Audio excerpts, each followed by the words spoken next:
What is up, health enthusiasts? It's Coach Lamby here for Working Weights LLC, your guide to strength, health, and all things nutrition. I am joined as always by my co-host, Dwayne Ulrich, aka Poppy Dwirl. Hey guys. And today we are discussing that Oreo cookies lower LDL cholesterol.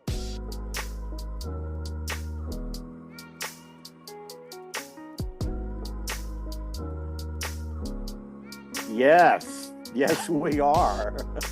All right, Yes. Dwayne, top Yes, of we the are. morning to you. Top of the morning to you, my brother. I was looking at this study, and I felt like it needed deeper research. So tried to set a baseline for dosage and for you're just looking at the different nutrients and so forth and so on. And so I also tried to look at different forms of delivery. So I bought several packages of Oreos and spaced them out during the day.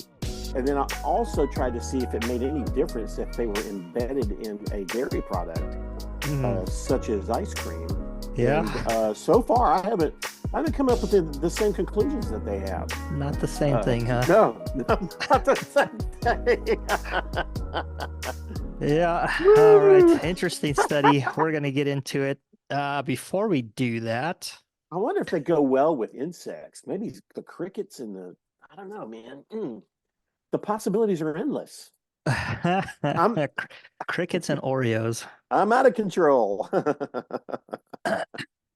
Yep. All right. So I got some blood work done a few weeks ago for my normal yearly stuff, and I had to get a new primary care physician up here and get the testosterone prescription running and everything. So we had to get all that stuff. Plus, I'm doing that longevity challenge for Simon Hill through the proof. And part of that is getting some blood work done. And then also, the American Heart Association has come out with a new cardiovascular disease risk calculator. So I thought this would be a good time to kind of show everybody how all that stuff works, how things are going for me. And so some Awesome. of the labs here, I have two things that are out of range for the kidney health here. And those are, so my bun to creatinine ratio, and mostly my creatinine is a little elevated here. So, but the reference range, the top of the reference range is 1.37 and mine is 1.4.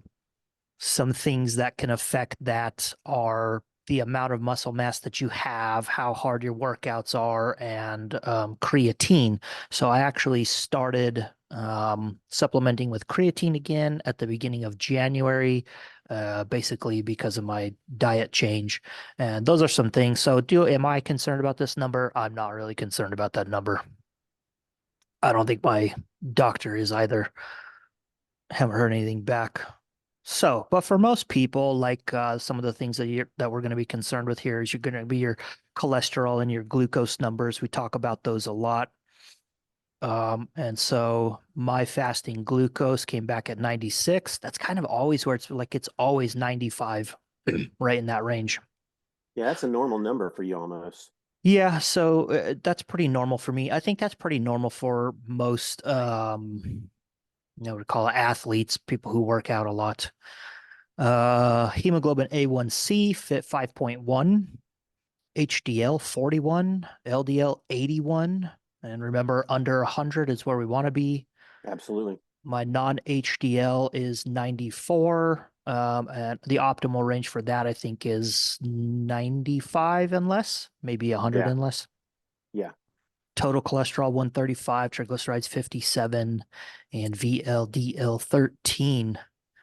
So let's go into this American Heart Association calculator here, and it's called Prevent. And this is what they've done here is they've given a 30-year risk. Now, most of the calculators that we've had so far have a 10-year risk, and that hasn't seemed to provide a lot of benefit in giving people 10-year risk. So we want to see the 30-year risk, right? That's really what we're concerned with is 30-year outcomes. So it asks you your sex, male. I am 41, not 4Q, 41. Total cholesterol 135. HDL was 41. Systolic blood pressure here, I'm running about 130 these days.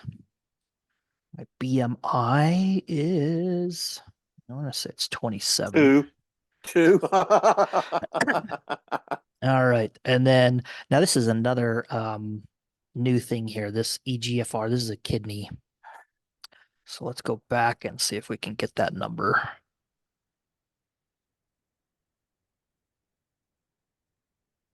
I used to know what that meant too. 64. EGFR. Yeah, we can click on it here. Estimated Glomerular glomerular filtration. Yes. filtration. So Yes. basically a Yes. measure of Yes. how good your kidneys are filtering stuff. Yeah. Minus 64. And that the higher that number is, um, the better that filtration seems to be. Whoops, BMI 27. Oh man, You're out of control. I'm out of control here. 64. Diabetes, no. Current smoking. I want to put yes because I do enjoy my cigars and my pipes. Mm. So Antihypertensive, let me ask you a no. question. Let me ask a Yeah. question on that real quick. So do they, so cigarettes and versus cigars, Hmm. man, I just don't think that the impact is the same. Yeah, it's a tobacco product, but uh, I mean, has anybody ever looked at that to look at the difference on the effects of a cigar smoker versus a cigarette smoker as far as cardiovascular or atherosclerosis? Has anybody looked at the Yes. difference of those? Yes. And of course a lot of it comes down to how often you're doing it. Right. So somebody who smokes 20 cigarettes a day, so a pack a day, versus somebody who smokes one whole cigar. And then it depends on the cigar too, because some of them are bigger, some of them are smaller. If you're smoking the whole thing, and then of course if you're inhaling. So all things being considered equal, like if you were to smoke a cigar that was the equivalent of a pack a day, then I think the cigar has a slightly higher effect on cardiovascular disease than do the Really? cigarettes. Yeah. Wow. As far as cancers are concerned, cigar and pipe smoking has less of an effect on like esophageal cancer or lung cancer, but the risk for mouth cancer is the same. Hmm. How So about that? because you're really not supposed to inhale the cigar and the pipe stuff. That's not what it's about. Yeah. So the risk, because you're not inhaling a lot of that smoke, the risk comes down, but you're still increasing your risk of mouth cancer and stuff. So it's one of those things. I'm aware of it, and we all Well, I have was our just gonna. vices. Well, I was just gonna say that another thing, and this has nothing really to do with, well, very little to do with our topic today. But I've known a lot of cigar smokers. Hmm. Just since I've known you, I just started thinking about, well, he smokes and stuff. But cigar smokers don't seem to have the same addictive tendencies as do No, people who smoke cigarettes. yeah, And so the I haven't seen, I haven't seen a lot of instances of cancer in or cardiovascular issues with people who smoke a cigar because it's more of a every now and then because I enjoy a yeah, cigar. Whereas a it's cigarette smoker is like, gotta have a smoke, gotta have a smoke. Well, it's yeah, maybe not that bad, but you know, yeah, and um that comes down to the amount that you're smoking. So cigars and pipes is more of a recreational leisure yeah, activity, yeah, versus the cigarette where somebody's doing it all day long. You know what I mean? If you yeah, smoke a cigar, uh, you're spending a portion of your day, an hour or 2 hours, smoking that cigar. If it's a pipe, it's going to be even less. Whereas the yeah, cigarette is all day long, right? So I used right, to smoke cigarettes, and it was from the moment you woke up to the moment you went to bed, you're smoking basically all day yeah, long. yeah. So yeah, I think that definitely has an effect on it. All right, moving on. Moving on. All right, so let's calculate here. So risk of cardiovascular disease. So 10-year risk is 2.7. And low risk would be under 5. So I am low risk for my 10-year. And then the 30-year risk is 18%. So I have an 18% chance of developing cardiovascular disease within the next 30 years. And we have, let's see, atherosclerotic disease. It goes down even more. Risk of heart failure goes down even more. So I am in low risk category based on these numbers here. Wow, so that places you, your 30-year risk of heart failure, you'd be right about 40 then, wouldn't you be? Oh, never mind. I'd be I'm 70. out of control, guys. I'm out of I would be control. 70. Yeah. Thanks. That's All right. funny. So yeah. And the the American College of Cardiology also has an ACVD risk estimator. And I've done this one as well, compared to two, and the outcomes are pretty darn close. Cool. So for this one, I think, what was it, 1.7? Yeah, it comes out to Mhm. be just about the same thing on this page. So you could use either one of these. The 30-year number, that's a good thing to have though. So, I basically have a 90% chance of not developing atherosclerotic cardiovascular disease in the next 30 years. Right. And that's the way to read that as opposed to, wow, 11%. Yeah, yeah, Oh yeah. man. No, it's 90% Uh, chance that you're not. Yeah, So, yeah. And even this risk of cardiovascular disease in general, like, it's 18% for my 30-year risk. And so the way to look at that is I have an 82% chance of not developing cardiovascular disease. right, right. So once that number starts to creep up over 20-25% for you, you probably need to make some Address changes it. in your life. Yeah. Yep, yep, yep. Yep. And then for my longevity challenge here, part of this was measuring a whole bunch of stuff. Let me see if I passed it. No.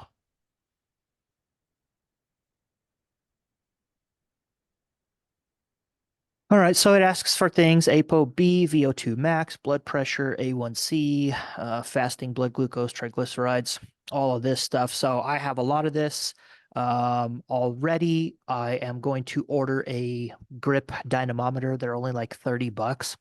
I'm not going to do the bone mineral density because it requires me to get a DEXA scan, and those are quite expensive. Yeah. So that's the one thing I'm not going to leave out here. So ApoB, I didn't get this on my blood tests. ApoB would be the number of atherogenic particles, that ApoB containing lipoprotein. Okay, so ApoB is the protein molecule. ApoB 100 is the one we're concerned with. But what I am doing is I am using an ApoB calculator. And the reason I didn't get that is because the tests up here were quite expensive. What was expensive was my testosterone. So I had to get that checked. And so this is kind of interesting. So when I took this blood test, I had been about a week and a half without a shot. So I take about 30 milligrams every 3 days or so.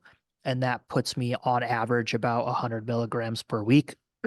And so my total testosterone came back at 406, which is a little higher than it otherwise would be, but my free testosterone is actually in the normal range.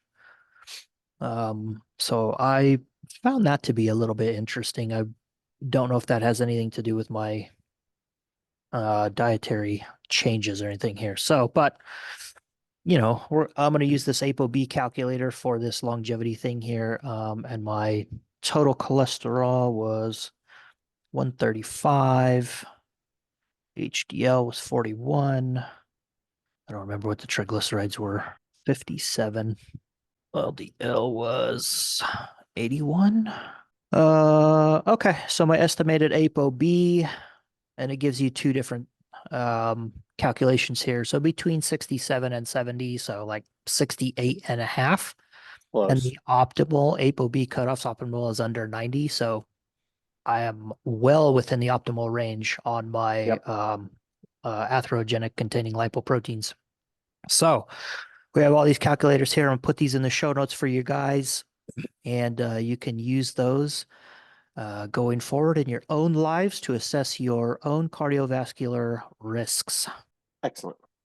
So let's get into this Oreo study. Yeah, Whew, baby. my hands are cold. It's the temperature, so the overall temperature has been warmer here, but it's been wet and rainy, and the humidity level has come up, and it feels colder at like what is it? Like it's between 35 and 40 degrees. It feels colder now than when it was snowing and it was like 16 degrees. Wow. That's horrible. Yeah. That is horrible. All right. Oreo cookie treatment lowers LDL cholesterol more than high intensity statin therapy in a lean mass hyperresponder on a ketogenic diet. A curious crossover experiment. Okay, So interesting. there's a lot of identifiers right there. Yeah. So Yeah, so this gentleman is named Nick Norwitz right here, and then he was also supervised by William C. Cromwell, and he goes by Bill, I think. Bill Cromwell is like one of the main lipidologists in the country today. So his having him oversee this, go ahead. yeah, his name is on a lot of studies. Yeah, If you yeah, yeah. A lot of the things that we've seen, if you go back and look at some of that stuff, his name is almost always Yep. in that listing. Yeah, William Cromwell in the world of lipidology, huge name. Very much like Walter Willett in the realm of nutrition. Yeah.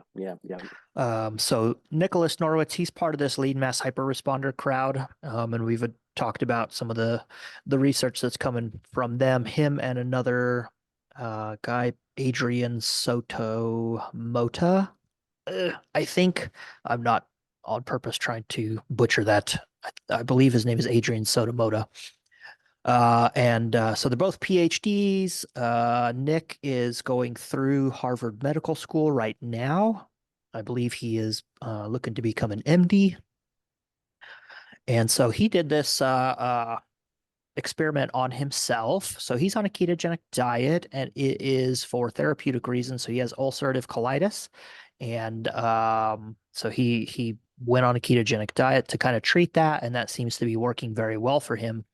Um, as part of being on the ketogenic diet, his LDL has gone up quite a bit. Now they've kind of come out with this alternative energy model for people who are on a low carbohydrate diet who tend to see their LDL really skyrocket. And so part of this, they're calling it the Lipid Energy Model.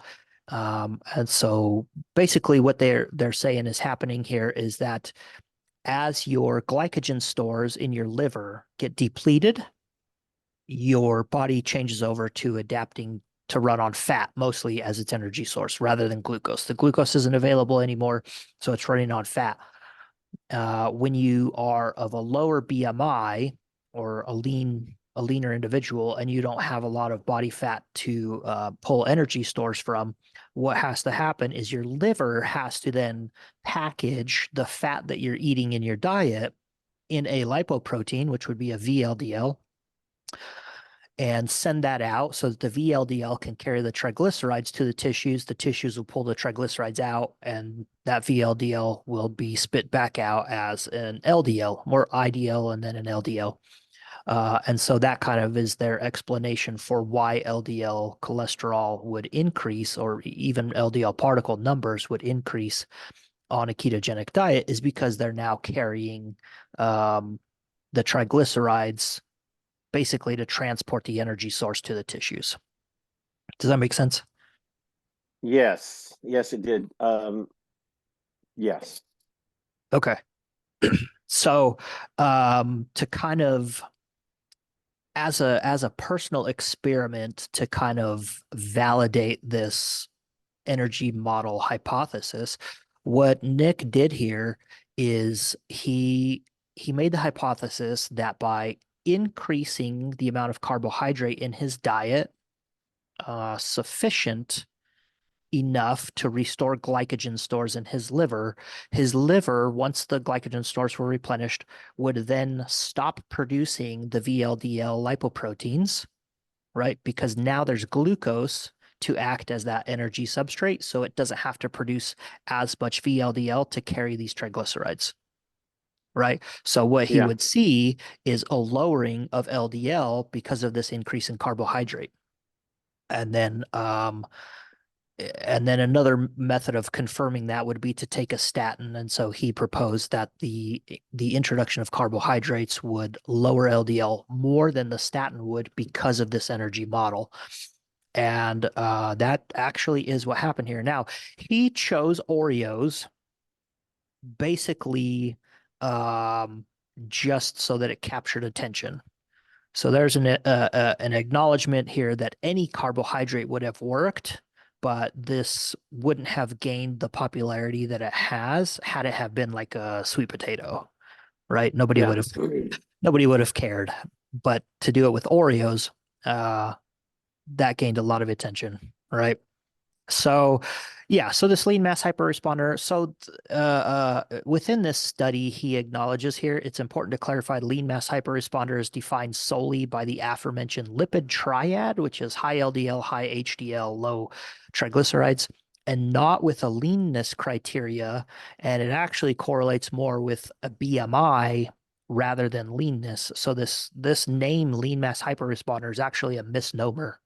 Yeah. Yeah. Yeah. Yeah. All right. So, and I'm gonna give my opinions on some of this stuff. All right. So here in the blue, he describes that lipid energy model. So, what happened here in this thing? So at baseline, so he went on his baseline ketogenic diet. He was consuming 2,600 calories. And you can see all the different fats that he had in here, saturated, MUFA, and PUFA. Now he claims that this is a low saturated fat diet. And in terms of like the total amount of fat, could be considered low saturated fat. However, it's 55 grams, 55 grams. Yeah. and that's nearly double the recommendation. Well, So to yeah. to consider this a low saturated, I would not consider this to be a low saturated fat diet. Um, but looking at ratios here, so saturated fat to unsaturated fat ratio. So at baseline, it was 1 to 3.25. And then adding the Oreo cookies, it was 1 to 3.15. And then saturated fat to PUFA, it's basically the same between those two arms, 1 to 0.45 and then 1 to 0.46 on the Oreo cookies. So the ratio between saturated fat and unsaturated fat didn't really change that much. So there's a notion flying around. Remember, we talked about the Keyes equation Yeah. during that meta-analysis where Yeah. BMI was more associated, and you would have to invalidate the Keyes equation. So the Keyes equation is basically polyunsaturated fat to saturated fat ratio. And so we don't see that changing in this study. So when he added the Oreo cookies, that ratio between PUFA and saturated fat didn't change. So this doesn't invalidate the Keyes equation because that ratio didn't change. Right. Okay. So if you're hearing Interest. that, go ahead. I was just going to say, interestingly enough, I mean, so look at his total calorie intake was like Oh, yeah. roughly 2,600 on his baseline to with Oreos 3,300. Mm-hmm. That's a lot. Yeah. But then using the statin, I mean, he's still on the same basic calorie intake. So that's an interesting thing to look at. All those numbers are going to be the same under the statin, whereas with the Oreo, there's some things changed there. So Yeah. it's not drastic except for the number of calories he's taking in, but Yeah. that's just interesting to me. Yeah. So there's about 600 more calories per day in Oreos. And so what happened here is he had his baseline diet, and then He what he obviously did did is not eat the entire package like I did because no. So he just added 12 cookies per day on top of his baseline diet, right? So that increased his overall calories, it increased his overall fat, but it also added 100 calories in carbohydrates. And within this portion here, he goes on to say, anything would have worked. We chose it because it was cano canonical, whatever. It's Anecdotal, colloquially called an unhealthy food, right? Oreo cookies would not be determined a canonical, health food. canonical. Canonical, yes. So you can see this here. So he went 2 weeks on his baseline ketogenic diet. 16 days, he supplemented that with Oreos. So he just added 12 cookies per day on top of his baseline diet. He had a 3-month washout period to allow any of those effects from the Oreos to dissipate and get back to baseline. And then he had 6 weeks on statin. So the reason for 16 days on Oreo was because he projected that it just wouldn't take that long to see the change. And then statin, you would really need at least 6 weeks to see the full effect of the statin come in. Okay. Right. So that's the difference between how long those different arms were. And they collected lipid panels at least once a week. And so he's saying historically his LDL particle and his ApoB run roughly parallel to his LDL cholesterol levels, which means as his LDL cholesterol level increases, so does his ApoB. So that atherogenic protein increased in him. And then I have an interesting note here. So his HbA1c is 5.0. And I just want to reiterate again, there does not seem to be an increased benefit to glucose control on a ketogenic diet. My HbA1c is 5.1, and I eat Hmm. way more carbohydrates than he does. Yeah. Yeah. All right. So what happened here? So at baseline, his total cholesterol was 494 at day 0. And after 16 days on the Oreo cookies, that total cholesterol came down to 232. Mm. Biggest change here is his LDL cholesterol started at 384, came down to 111, and it actually continued downward to his pre-ketogenic diet level of 95 milligrams. So he actually came all the way back into normal ranges. HDL actually increased and triglycerides actually decreased. Now, so this study is making its rounds in the low carb communities as being touted as kind of a joke, and Oreo cookies are, lowering LDL, therefore they're healthy. But within this community, they also like to say, well, you shouldn't be looking at your LDL cholesterol numbers. That's not as good of an indicator of your health as is the HDL or triglycerides, and specifically that ratio between HDL and triglycerides. So what I have not heard from anyone is mention of what happened to the HDL and the triglycerides here, because those numbers, according to the low carb community, have improved quite a bit, and that ratio changed for the better. So, Yeah. listen, if you're going to accept one aspect of a study, you better be accepting all aspects of the study. True. Yep. Yep. Yep. All right. And then again on the rosuvastatin. So rosuvastatin works by basically decreasing the amount of LDL production out of the liver. And then it also bumps up LDL receptor activity a little bit. And so total cholesterol, 539 before taking rosuvastatin, and then 468 at the end. Looking at the LDL, it was 421 at the beginning, 346 at the end. And then again with the HDL and triglycerides, we see each HDL went up and triglycerides went down. So again, low carb community, why are we not accepting these things as being beneficial, right? All we're talking about is the LDL. Hmm. And so he has some nice little charts here. So on the Oreo supplementation arm, so 16 days of Oreos, he had a 71% drop in LDL cholesterol. That's crazy. And then on the Yeah. rosuvastatin, there was a 32% drop. And that's a 32% drop is pretty consistent with what we see in randomized control trials for statin versus no statin on. Right. So, this is right in line with everything else. And there's an interesting part of this here at the end where we see this his LDL going back up. So at about week 3, he actually saw a plateau in the LDL lowering. And so, as part of this lipid energy model, he made a hypothesis that increased activity level would increase the demand for this energy substrate, namely the triglycerides on the ketogenic diet, right? So in this arm, he's not getting the extra carbohydrates. So he made a hypothesis that if he increased his activity level, then the need for more energy substrate would increase, and that would cause his liver to produce more LDL.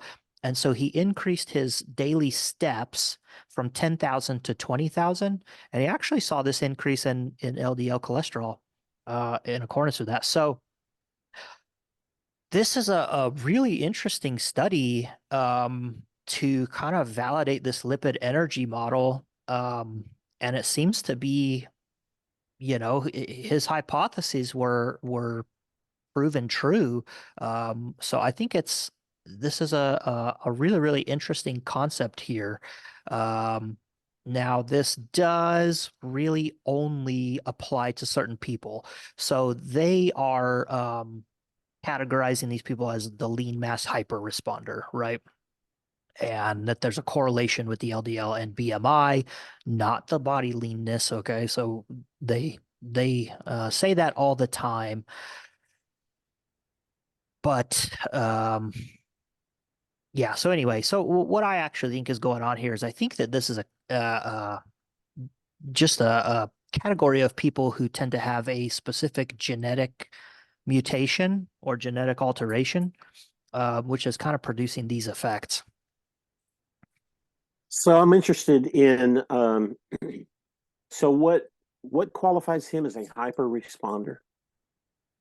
So the hyper responder part of this is where you go on a high fat diet, low carb diet, and your LDL cholesterol shoots through the roof, right? You start going into the 300, 400, 500. I mean, he even says it in here at some point. 545 is his peak. 545 milligrams per deciliter of LDL cholesterol. Like Right. that is familial hypercholesterolemia levels right there. So the hyper-responder portion of that is this drastic increase in LDL cholesterol. Right. And so And did he ever say what his body mass was? BMI yeah, so was he has 20.8. yeah, he has a BMI of 20, 21-ish. That's So he's a very small individual. And he's also very lean. So part of this, they've coined this lean mass hyper responder. And so here's my opinions on this whole lean mass hyper responder thing. They have a lot of stuff coming out now about this, and I fully believe what they are trying to do here is um, justify an extremely high saturated fat diet and justify extremely high LDL cholesterol levels so that they can eat this preferred diet that they just tend to like to eat. right. Now, a ketogenic diet can be beneficial for lots of different medical reasons. All right, so it was used in the early days primarily for epilepsy, to treat epilepsy. Nick here has ulcerative colitis, and it has tended to be of a benefit to him in that aspect. You don't actually have to be lean. Okay, so this study here, the name derives from an empirical observation that this triad is particularly prevalent among people with a relatively low body mass index. Okay, so they've coined it lean mass, but it actually doesn't have anything to do with being lean. It actually has more to do with having a low BMI. Right. And that goes back to that meta-analysis that we looked at, where the LDL cholesterol was more associated with BMI than it was the saturated fat intake. However, saturated fat intake still caused LDL cholesterol levels to go up. So, I think that these guys started out kind of like looking to answer some questions. And I honestly, I feel like there is some bad faith stuff going on here, because when they talk about these studies and kind of the findings that they're coming out with, you kind of get two different versions of the story. So when they're talking to someone who would be more on the consensus of how we view LDL cholesterol and its role in atherosclerotic cardiovascular disease and all that stuff, we get one answer where it is all right. So we get one answer. So this is on X, or what used to be Twitter, where Adrian Sotomoda here, he's the other young PhD researcher who's kind of involved in all of this stuff. So somebody asked him on X, hey, are you trying to say that LDL isn't a risk factor for heart disease?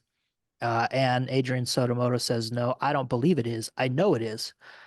So when they're talking to people who believe in who go with the consensus on LDL and ApoB levels, we get one answer from them. No, we're not saying that LDL isn't bad. We know that it's a risk factor. And Adrian Sotomoda here, I'm not sure if I have the picture. Um, but he also acknowledges somewhere in this thread that anyone who's on a ketogenic diet, he advises them to cycle carbohydrates at least once a week to bring those LDL levels down. So on one hand, we get this acknowledgement that yes, LDL is a causal risk factor for atherosclerotic disease. On the other hand, when they're kind of talking to their low carb keto community, we get we get responses like this, so if you think LDL is always harmful, like acetaldehyde, why do we have it? Right? So someone asked him the question, even mentioned here, you're dodging the question. It doesn't matter how the LDL gets there. It's an independent causal factor. What rationale do you have for LDL not being atherogenic in the lean mass hyperresponder, right?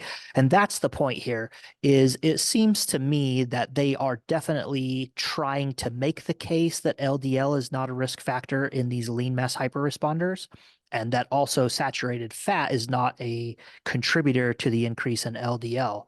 And so Adrian Sotomoda dodges the question again here. If you think LDL is always harmful, why do we have it? Well, that's kind of a straw man, right? This person isn't saying LDL is always harmful. They're saying, look, these familial hypercholesterolemic levels of LDL that we're seeing in these people on a lean mass hyperresponder are dangerous, and it's a risk factor, so are you guys trying to make the case? And he dodges the question here. So in the previous plate though, that I don't know if you caught that, but the guy saying is that so you don't believe, you don't think that LDL is a risk factor, basically, right there. Yeah. So do Do you you believe that believe? H Yeah. isn't a serious risk factor for heart disease? He goes, I don't believe, I know it is. I Right. know that it is not a serious factor for heart disease. That's a bold statement. He's Well, saying it's not a he's saying, serious factor. yeah. Well, no, he's saying So, it is. He knows that it is a serious risk factor. but that's not how I read it. Do you believe that high LDL is not a serious risk factor for heart disease? He goes, I don't believe it is. I know it is. So is he saying is or isn't? Is a risk factor. So if we were to look down the rest of this thread, so bucket of regret here, and maybe I could have crossed these out, but yeah, well, um, So he says we can understand this is a very serious issue for people who undertake keto. And this is part of that thread where we go Right. down where Adrian Sotomoda, he goes on to acknowledge, yes, this is a risk factor. And this is part of why Nick did this study. And we actually recommend for people who are on a ketogenic diet, who are experiencing these high levels, to actually cycle carbohydrates once a week or every so often, come off of ketosis for a few months out of the year to bring all those levels back down and to try to keep everything at a lower number.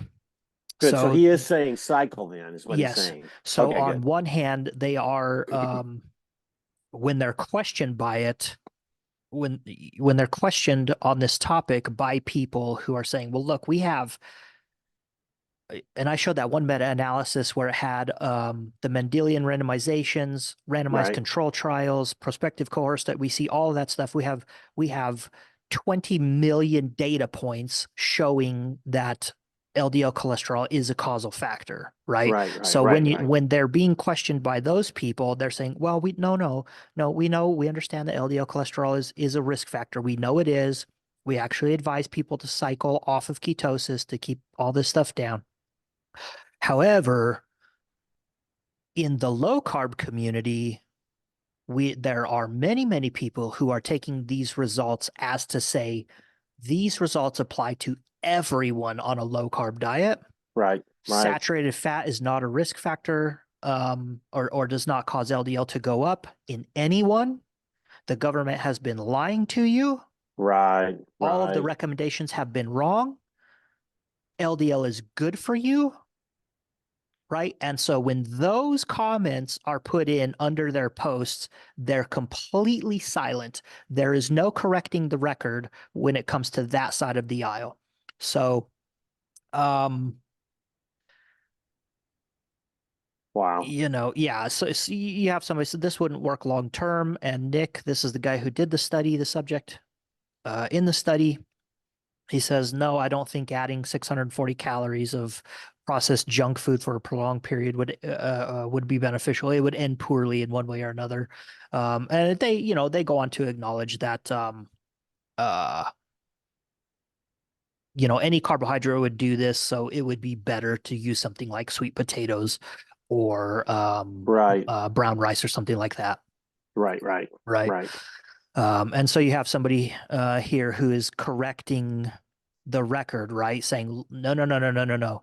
This doesn't apply to everyone. This applies specifically to these people where they have this lipid triad, and here are the specific cutoffs, and they right, should have a lean, and moreover, they should be they should be on this ketogenic diet. So even if you have this lipid triad and you are lean, but you're not on a ketogenic, this doesn't apply to you, right? So there's all these caveats. And so when this stuff is made clear, they acknowledge, like, okay, yes, you're absolutely correct, those are the caveats, that's very well put. We're not saying this applies to everyone. This is really looking at this specific population. But again, it's like when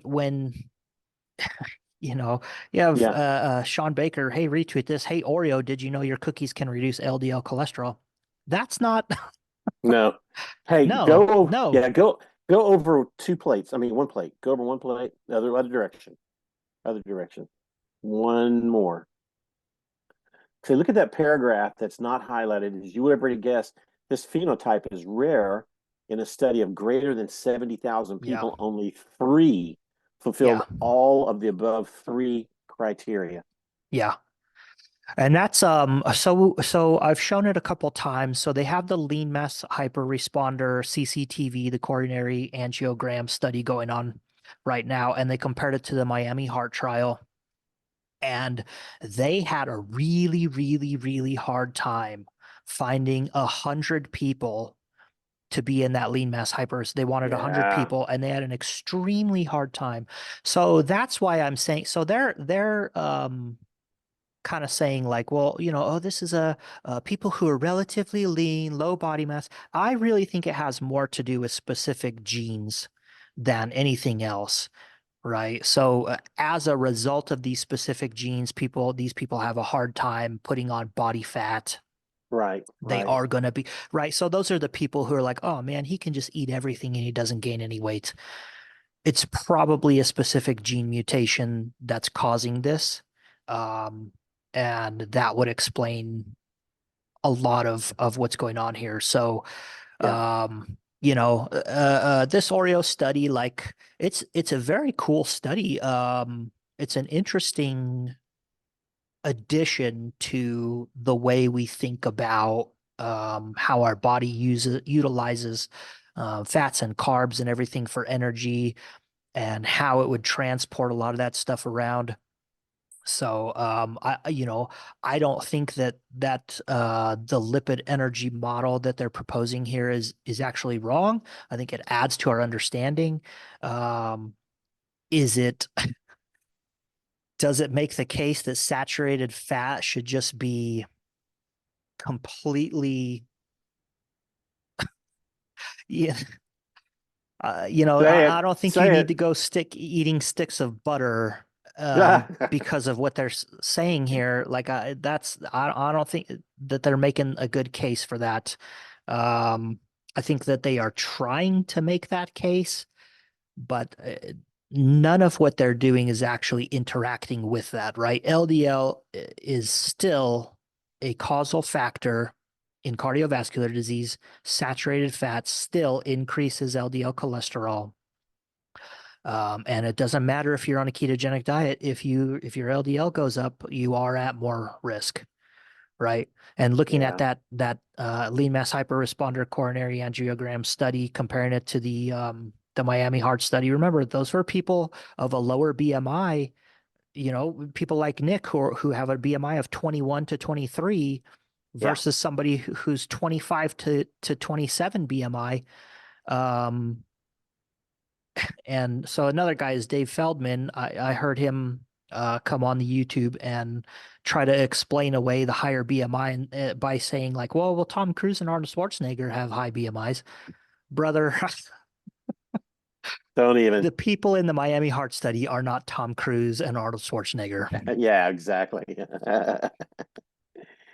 One of the dangers about seeing a study like this is that the average person would read through it and walk away with, if they really don't do the dive, if they don't do a deep dive into it, they'll walk away with, hey, I can do that. Mm-hmm. Look at those Mm-hmm. numbers. And that's they're not, that's the beauty of what we do, is to take a deep dive into this and make sense of it, because you could easily read that thing about the Oreo, Mm-hmm. and I was thinking about this last night. It's like you could just read that and walk away with, you know what? I'm just going to start pounding down some Oreos and some Yeah. saturated fats, and butter is good, and Yeah. uh yeah, I think we've proven, you know, pretty well over the last months or so, is that no, no, get control of that, Yeah. because that is not the average person. Right. If just looking at those charts, and I brought out the point about how many more calories he was taking in. It's like, wait a minute, something doesn't make sense here. And it all goes back to the whole hyper responder thing and how unusual that is with his body mass. It's like, Yeah. yeah, Well, he gained almost 4 pounds in those 16 days on the Oreo arm too. yeah, yeah, So, exactly. So um, yeah, yeah. so Paula Butterdine is not, yeah, that's not the way to go. I'm just saying. Right. Yeah. And so, Love you, Paula. yeah. So we did our low carb um episode, how I would advise someone to do a low carb. And so I think that Right. this experiment is a good um supports my the way that I would do a low carb diet. So during this Oreo trial, he supplemented with exogenous ketones to keep himself in ketosis.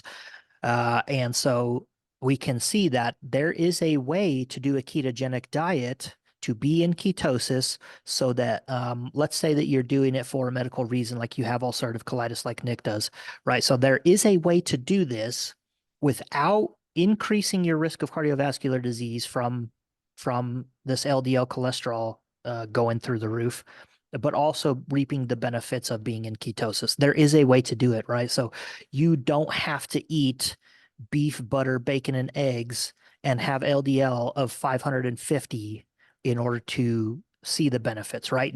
Nick here, we Right. didn't go a lot deep into it, but Nick doesn't even do that. Nick has, we looked through those, so his saturated fat was 55, his unsaturated fat was closer to 200 grams a day. Right. So 55 grams of saturated fat versus 200 grams of unsaturated fat, he has that's where he's considering it to be low saturated fat. So in that aspect, it's a relatively low saturated fat diet. So he's not consuming a whole bunch of butter and beef fat and beef tallow and all that stuff. I've seen Right. some of the pictures that he has in his food looks like mine. So Yeah. uh Yeah. yeah, so Hey, so go ahead. so I don't mean to prolong things, but for people who just maybe they haven't watched our other podcasts, I think it would be beneficial if you just could do a brief rundown of if you're going to do a low carb diet or a Mm, keto diet, run back through how you would suggest to do that. If so, if this is their first podcast to catch, they yeah. would understand what we're talking about. Yeah. So, so if I was to coach somebody on a low carb diet, it would be low in red meats, not to say zero. Okay. So I've always maintained that you can have red meat 2 to 3 times a week. It would be probably high in fatty fish, or it would be also high in other types of fatty animals. So we could say the duck and duck fat, something like that. It would also be very high in plant fats, so lots of nuts and seeds, avocado, um, tofu would be a good option there as well. So tofu, actually, the fat content is pretty comparable to 80/20 beef, so it's actually quite high in fat if looking at protein sources. And Right. then very liberal use of like olive oil on top of our salads to add flavor, something like that, and cooking with vegetable oil, avocado oil, something like that. It would be very low in fatty red meat, butter. So we would replace butter with margarine, and it would probably eggs, maybe you could have one or two a day. I would say that I think the evidence shows that one or two a day probably isn't increasing your risk factor that much. So Right. a lot of dairy. So I think that dairy seems to be quite neutral in terms of its health effects. So managing to get in some protein and some extra fat without carbohydrates, we would use something like kefir or Greek yogurt, and then cheeses as well. So not Right. butter, not milk. Those don't seem to be neutral in health terms. Those do tend to Right. increase risks. So that's kind of how I would advise somebody to do it. And then if we needed to increase their carbohydrate to bring down this LDL number, which is something that I would do, I would have done before, um, you know, this study even came out, the Oreo thing, then using healthy sources. So like sweet potatoes, I think even white potatoes, rice, quinoa, bulgur, wheat, oats, Right. anything like that. And then, the use of the exogenous ketones to stay in ketosis. So that's how I would advise somebody to do it. Yeah. And Yeah. I Or think the even, or evidence, yeah, I think the yeah, evidence or shows that that's the best way. yeah, absolutely. Or even maybe add some plant-based beef substitute. Oh, yeah, yeah, yeah, yeah, definitely. So, okay, cool. Yep. Boom. All right. There we go. So, All so right. I should quit my Oreos You should, study probably yeah, today. yeah. Quit your Oreo study today. Oh man, so good, so good. Yeah, not to say you can't have some. I've had too I many. do love Oreos. I do too, man. I do too. Oh, you know what's Gosh, sad about that whole Oreo trial? Nick said he didn't even enjoy eating the Oreos. sacrilege, sacrilege. Yeah, didn't even enjoy it. Tinfoil hat dude. You should try it in ice cream, man. It's just Yeah, if I was to do an Oreo study and somebody would ask me how many Oreos you eat, I'd be like, you know how there's 3 sleeves in the package of Oreo? I ate 2 of those. 2. That's right.